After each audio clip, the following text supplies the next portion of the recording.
దానికి దేవుడు ఎందుకు అది వరం ఇచ్చాడు? అది వరమే. ఎందుకంటే దేవుడు ఆ మనిషిలో ఆ చేంజ్ ఆఫ్ హార్ట్ని చూశాడు కనుక. అందుకనే అంటున్నాను, మనకి అంత అదృష్టం లేకపోవచ్చు, కానీ మన దగ్గర సమయం ఉంది, అవకాశం ఉంది, మన దగ్గర బైబిల్ ఉంది. మనం చేంజ్ ఆఫ్ హార్ట్ని పొందాలి, చేంజ్ ఆఫ్ హార్ట్ని మనం చేసుకోవాలి. మన దగ్గర ఉన్న చెడు పనులు మనం మానుకోవాలి. మన చెడు పనులు అంటే మనం అనుకోవచ్చు అబద్ధాలు ఆడటం, లేదా మోసాలు చేయటం, లేదా ఏదోటి మాట్లాడటం. అది కాదు. మనం చేసే మనకు మనస్సాక్షి గతించే ఏ పనైనా అది తప్పే. ద కన్షియన్స్ షుడ్ హిట్ అస్. అరే ఇది మనం తప్పుగా చేస్తున్నాము, మనకి రేపు దీనికి ఒక లెక్క చెప్పుకోవాలి. అలాంటి పని ఏం చేసినా మనం అది తప్పు కింద సమానం. So the A B C of Christian స్పిరిచువాలిటీలో ఏ ఇస్ యాక్సెప్టెన్స్, బి అనేది బిలీఫ్. బిలీఫ్ అంటే యేసు ప్రభువు నిజంగా దేవుడు, నిజంగా నిత్య జీవము కలిగే దేవుడు, నిజమైన దేవుడు, is the true living God అని మనం నమ్మాలి. ఆ నమ్మకం ఏర్పడాలంటే మనం రెండు పనులు చేయాలి. మనం ఎట్లాగైతే శ్వాస తీసుకుంటాం, మన శ్వాస ఎట్లా తీసుకుంటాం? గాలి లోపలికి పీలుస్తాం, గాలి బయటకు వదులుతాం. ఒకవేళ ఊపిరి గాలి పీలుస్తూ ఉంటే ఏమైంది? ఊపిరితిత్తులు పగిలిపోతాయి. సో మనకి తెలియకుండానే మనం రోజంతా గాలి పీలుస్తూనే ఉంటాం. రెస్పిరేషన్ అనేది సబ్ కాన్షియస్, అంటే మనకు తెలియకుండానే జరిగిపోతూ ఉంటుంది. స్పిరిచువల్ లైఫ్ కూడా సబ్ కాన్షియస్గా ఉంటారు. అంటే మనకి మనం ప్రార్థన చేసుకొని, మనం బైబిల్ చదువుకొని, అది ఆటోమేటిక్గా జరుగుతుంటే పోవాలి. దానికంటూ మనం ఇప్పుడు మనం ప్రార్థన చేసుకుందాం, ఇప్పుడు మనం బైబిల్ చదువు, అట్లా ఉండకూడదు. మనం ఎట్లాగైతే రెస్పిరేషన్, మన ఊపిరిని ఎలా పీలుస్తున్నాము తెలియకుండా అది జరిగిపోవాలన్నమాట. సో డిసిప్లిన్ అనేది బైబిల్ స్పిరిచువల్ లైఫ్ డిసిప్లిన్ అలో అది అట్నే ఉండిపోవాలి. That is about belief. Third is the for confession. Confession అంటే మనం చేసిన పాపాలు, మనం ఎప్పుడైతే మనం ఒక స్థలాన్ని ఏర్పరచుకొని దేవుడితో మాట్లాడటం స్టార్ట్ చేసినప్పుడు the first thing we need to do is confession. Confession అంటే దేవుడు ఎదురుగా మనం చేసిన తప్పుడు పనులన్నీ ఒప్పుకోవాలి. ఏదైనా అవ్వచ్చు, మోసం, అబద్ధం, ఏదైనా, ఎనీథింగ్. ఫోర్త్ ఈస్ డి అంటే devotion. Devotion, dedication and determination, discipleship. మనం ఈ మూడు చేసినప్పుడు మనకు ఒక దేవుడితో ఒక వ్యక్తిగత అనుబంధం ఏర్పడినప్పుడు మనం ఈ మూడింటిని కంటిన్యూస్గా ఫాలో అవ్వాలి. ఏంటవి? Acceptance, belief, confession and repentance. So ఇవి నాలుగు మనం చేసుకుంటూ పోతుంటే ఖచ్చితంగా ఒకనొకప్పుడు దేవుడు మన వైపు వస్తాడు, దేవుడు మన మాట వింటాడు. మనం అనుకున్నది వెంటనే జరగకపోవచ్చు, కానీ ఒక్కో క్షణం, ఒక్కో టైంలో ఖచ్చితంగా ఒక సమయం వచ్చింది. ఖచ్చితంగా దేవుడు నీ వైపు వస్తాడు, నీ మాట వింటాడు, నీకు జరగాల్సింది జరిపిస్తాడు. సో మనం గుర్తుపెట్టుకోవాల్సింది 4 acceptance, belief, confession and devotion. ఈ 4 కనుక మన లైఫ్లో ఉన్నప్పుడు we will be spiritually healthy. అంటే మనం ఎట్లయితే ఆరోగ్యంగా ఉంటామో అట్లా మనం స్పిరిచువల్గా కూడా ఆరోగ్యంగా ఉంటాం. ఆ స్పిరిచువల్ ఆరోగ్యం ఉండాలంటే ఈ 4 మన జీవితంలో ఖచ్చితంగా ఉండాల్సిందే. ఎందుకంటే ఇప్పుడు మనం చూస్తున్నాం, మన చుట్టూ మన ప్రపంచం ఎట్టుంది మన అందరికీ తెలుసు. ఏ క్షణం ఏం జరుగుతుంది మనం ఎవరేం చెప్పలేరు. ఎప్పుడైనా ఏదైనా జరగవచ్చు. మన చుట్టూ దేశాలన్నింటిలో గొడవలు ఉన్నాయి. పాకిస్తాన్తో మొన్న ఒక యుద్ధం జరిగింది, చైనాలో ఎప్పుడు గొడవలు, నేపాల్లో ప్రశాంతత లేదు, శ్రీలంక అప్పుల్లో మునిగిపోయింది. మన దేశం చుట్టూ అన్ని దేశాల్లో కష్టాలు ఉన్నాయి, బంగ్లాదేశ్లో కష్టాలు ఉన్నాయి, ప్రపంచం ఎల్లకొలం ఉంది. ఎప్పుడైనా ఏదైనా జరగవచ్చు. అట్లాంటి పరిస్థితుల్లో మనం ఇంకా బలపడి ఉండాలి.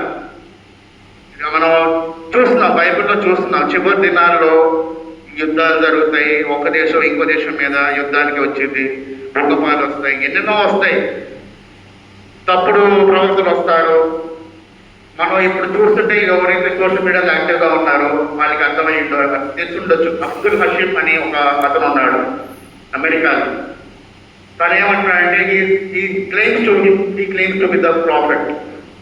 తను అంటాడు is the descendant of Jesus Christ. అంటే తను ఒక ఫాల్స్ ప్రాఫిట్ లాగా అమెరికాలో ఇప్పుడు స్టార్ట్ అయ్యాడు బైబిల్లో అన్నట్టు. సో జనాలు మనం అందరం చాలా జాగ్రత్తగా ఉండాలి. మనం ఇట్లాంటి వాటికి దూరంగా ఉండాలి. మనం ఏది నిజమో ఏది అబద్ధమో తెలుసుకుండాలి. అది తెలుసుకుంటాం ఎలా అంటే only one thing, God's grace. We are compare to the same topic. దేవుని అనుగ్రహం ద్వారా, దేవుని అనుగ్రహం ఉంటే మనకి ఆ తెలివి అనేది దేవుడు ఇస్తాడు. మనం ఏ కార్యం చేయాలన్నా దేవుడు మనకి చెప్తాడు, ఇట్లా ఇది అని. So that is only possible through God's grace, దేవుని అనుగ్రహం. ఫైనల్గా ఇంకోటి ఏంటంటే మనం ఈ 4 పాటించినప్పుడు we look at James 4:7 చదువుతారు ఎవరన్నా? యాకోబు 4వ అధ్యాయం 7వ వచనం. మనం ఈ 4 పనులు చేస్తున్నప్పుడు సాతాను కూడా భయపడింది. మనం అక్కడ ఏం చూస్తున్నాం? వర్స్ చదువుతారు ఎవరన్నా? తెలుగులో కానీ ఏదైనా any language. Resist the devil and he will flee from you.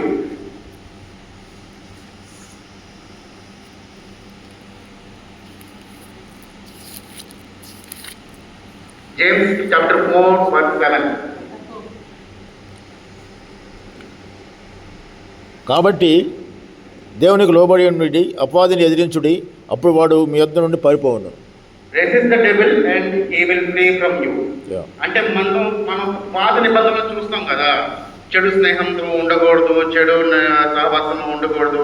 దానికి అర్థం ఇదే. మనం ఎప్పుడైతే మనస్సు చేంజ్ అయ్యి ట్రాన్స్ఫార్మ్ అయిపోయి మనం దేవుల్లో సహవాసం ఉంటే సాతాను కూడా భయపడింది. అరే వీడేంద్ర ఇట్లా మారిపోయాడు, నిన్నటిదాకా నాతో ఉండేవాడు, నేను చెప్పిన మార్గంలో నడిచేవాడు.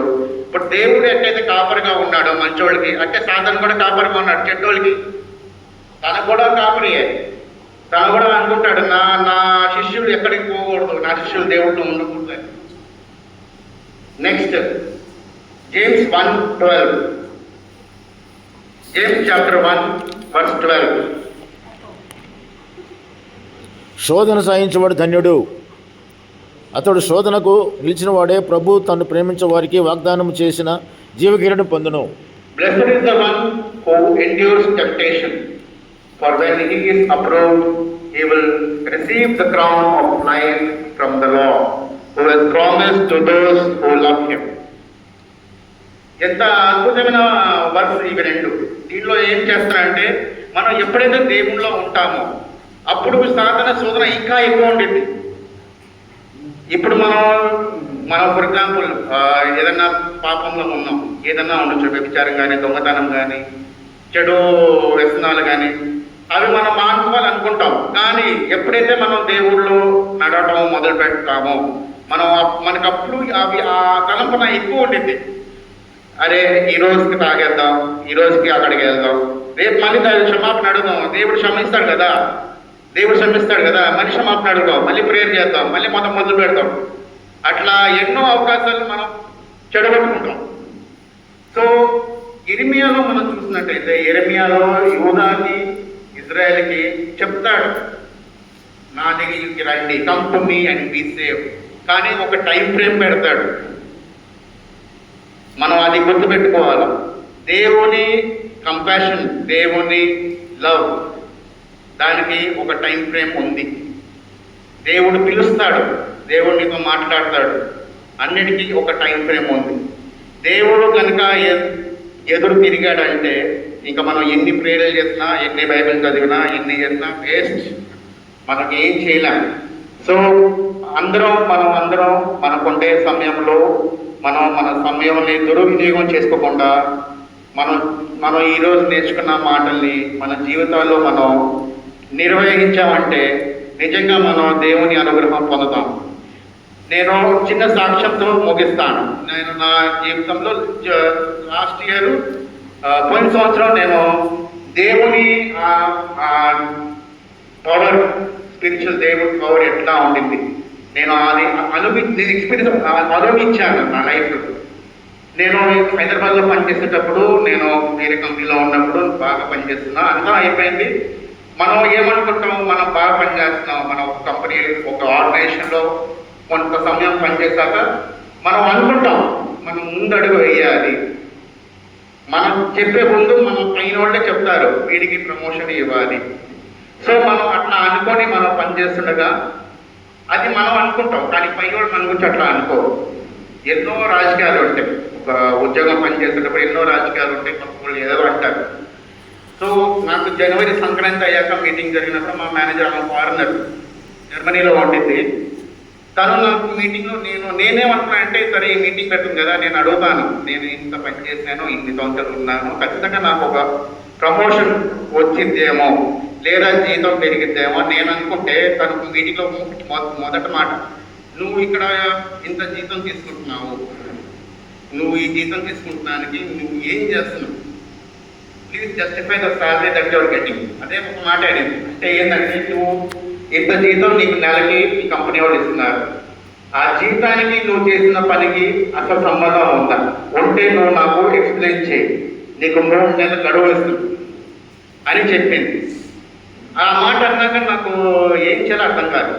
ఎందుకంటే మనం ఒక విధంగా వెళ్తూ పోతూ ఉంటాం, మన పనులు మనం చేసుకుంటూ ఉంటాం, మనకంటూ ఒక ఎక్స్పెక్టేషన్, ఒక ఇది ఉండేది, మనం అనుకుంటూ ఆశిస్తాం మనం ఇట్లా ఈ లెవెల్లో ఉన్నాం, ఇట్లా ఉన్నాం.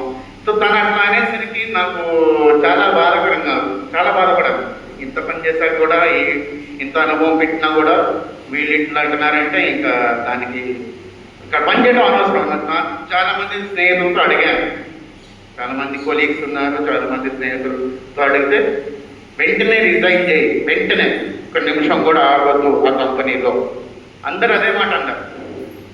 ఇప్పుడు మన షీట్ కట్టం ఎట్లంటే, మనం చుట్టుపక్కల మాట విని మనం ఏదో చేసేస్తాం. మనం ఏదైనా ఉండొచ్చు. ఫర్ ఎగ్జాంపుల్, ఇప్పుడు ఒక ఫోన్ కొనాలి, మనకు ఐడియా ఉండదు ఏ ఫోన్ కొనాలి. మన చుట్టుపక్కల జనాలను అడుగుతాం, అరే ఏ ఫోన్ బాగుంది, సామ్సంగ్ బాగుందా, ఐఫోన్ బాగుందా, లేదా చైనా ఫోన్లు బాగుంది. సో మనం జనాలను అడుగుతాం, షాప్ వాళ్ళని అడుగుతాం, వాళ్ళ డిసిషన్ మీద మనం తీసుకుంటాం. అది ఫోన్ పని చేయకపోతే మనం వాళ్ళని అనలేం కదా, నీ వల్ల నేను ఇట్లా అయ్యాను, కొన్నిది నువ్వు. సో నేను వాళ్ళ మాటల్లో సజెషన్స్ ఏం వినలేదు. నేనేం చేశాను, నేను ఎందుకు నా లైఫ్లో ఇట్లా జరిగింది, నేను ఏం చేస్తే నాకు ఇట్లా అయ్యింది. నేను లాస్ట్ ఇయర్ మార్చ్లో నెలంతా సెలవు పెట్టాను. నాకు దగ్గర చాలా సెలవులు, నేను సెలవు పెట్టిన అసలు నేను సెలవు పెట్టకుండా పనిచేస్తాను, మొత్తం సెలవులు వాడుకుందాం అని మార్చి అంతా సెలవు పెట్టుకొని ఇంట్లోనే ఉన్నా, ఒక్కనే ఉంటా. మా ఆవిడ బ్యాంక్కి వెళ్ళిపోయింది, ఒక్కనే ఉంటా. అప్పుడు నేను అక్కడ సంగారెడ్డి అనే ప్రాంతంలో ఉండేవాడిని. సంగారెడ్డి హైదరాబాద్ నుండి ఒక 65 కిలోమీటర్లు ఉంటుంది. సో ఇంట్లో ఉన్నప్పుడు ఆలోచించేవాడు, ఏం చేయాలి. చర్చికి వెళ్తున్నా, అన్నీ చేస్తున్నా, కానీ నాకు అది అవేర్నెస్ రావట్లా, దేవుడు మాట్లాడాలి అని. సడన్గా ఒకసారి నాకు నిద్రలో ఆలోచన వచ్చింది, మనం తప్పుడు మార్గంలో ఉన్నాము, మనకి నిత్య జీవం ఉన్న నిజమైన దేవుడు మనకి ఉన్నప్పుడు, మన దగ్గర ఉన్నప్పుడు మనం దేవుడి దగ్గరికి వెళ్దాం, మనం దేవుడితో మాట్లాడదాం, మనం దేవుడిలో ఉందాం. ఇది మంచి అవకాశం, దేవుడు ఖచ్చితంగా ఈ అవకాశం నాకు ఇచ్చాడు ఇప్పుడు అని నేనేం ఫిక్స్ అయిపోయి సెలవులు పెట్టుకొని దేవుడు పొద్దున్న లేకపోవటం, బైబిల్ చదవటం, ప్రేయర్ చేయటం, నా తప్పు నేను ఒప్పుకుంటాం, అట్లా స్టార్ట్ చేశాను. కానీ మనం మనుషులు కదా, మనం ఉండే పాత అలవాటు మనం ఈజీగా వదులుకోలేము. యూదుల్లాగా మనం కూడా ఉండవడమే. వాళ్ళతో దేవుడు ఉన్నా కూడా వాళ్ళు మారలేదు. దేవుడు వాళ్ళతో ఉండి వాళ్ళని నడిపించి వాళ్ళని ఈజిప్ట్ దేశం దాటించే కూడా మనం మారలా. మనం నమ్మకం మీద ఉన్నాం, ఓన్లీ బిలీఫ్.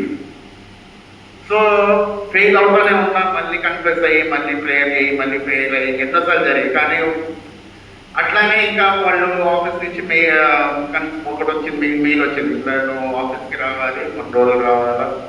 సరే వాళ్ళు చెప్పారు కాబట్టి ఇంకా ఆఫీస్ రావాలంటే 60 కిలోమీటర్లు ట్రిప్ పోతున్నా, సాయంత్రం పోవాలి 120 కిలోమీటర్లు. అట్లా కష్టమని మా ఆవిడ వాళ్ళ ఇల్లు ఉంది వేరే చోట, ఎల్బీ నగర్ అనే ఏరియా. అక్కడి నుంచి వెళ్ళేవాడు. వెళ్తూ నేను దేవుళ్ళలో ఉంటూ ప్రేయర్ చేసుకుంటూ కష్టపడుతూ ఒక అవకాశం వచ్చింది. ఇప్పుడు పనిచేసే అవకాశం మేలో వచ్చింది, మేలో వచ్చింది. కానీ వాళ్ళు ఏమనలేదు. తర్వాత జూలైలో ఫోన్ చేసి మాట్లాడారు. నేను అప్పుడు కూడా దేవుళ్ళలోనే ఉండేవాడిని. చాలా అవకాశాల కోసం ట్రై చేస్తున్నాను. ఎందుకంటే నేను ఉండే ఉద్యోగాన్ని నేను మా ఫ్రెండ్స్ అన్నట్టు నేను వదులుకోకూడదు అనుకున్నాను. వాళ్ళందరూ అదే అన్నారు, రిజైన్ చేయి, వెళ్ళిపో అనేసి, ఉండొద్దు.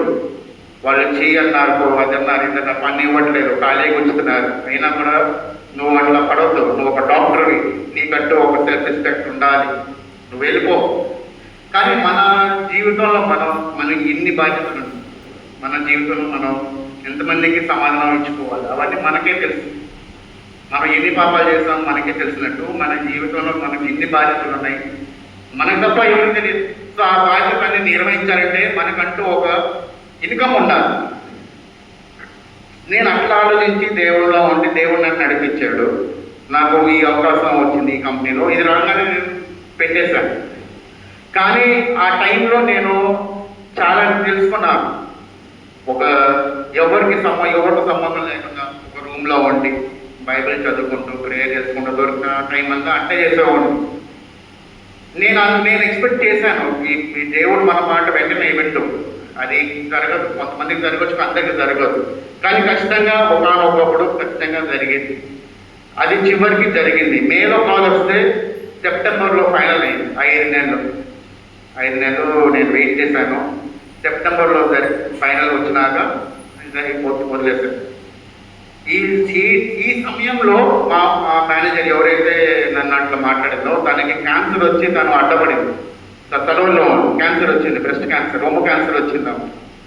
రొమ్ము క్యాన్సర్ వచ్చి ఆమె 3 నెలలు గడువు వచ్చింది కదా, ఆ 3 నెలల గురించి మర్చిపోయింది. ఆమెకి కనుక బాగుంటే నాకు ఉద్యోగం పోయేదేమో. సో ఆ సిచ్యువేషన్, ఆ సర్కమ్స్టాన్సెస్ అట్లా కుదిరింది. అంటే ఏంటంటే కొన్నిసార్లు దేవుడు మమ్మల్ని అట్లాంటి డిఫికల్ట్ సిచ్యువేషన్ ద్వారా పోనిస్తాడు.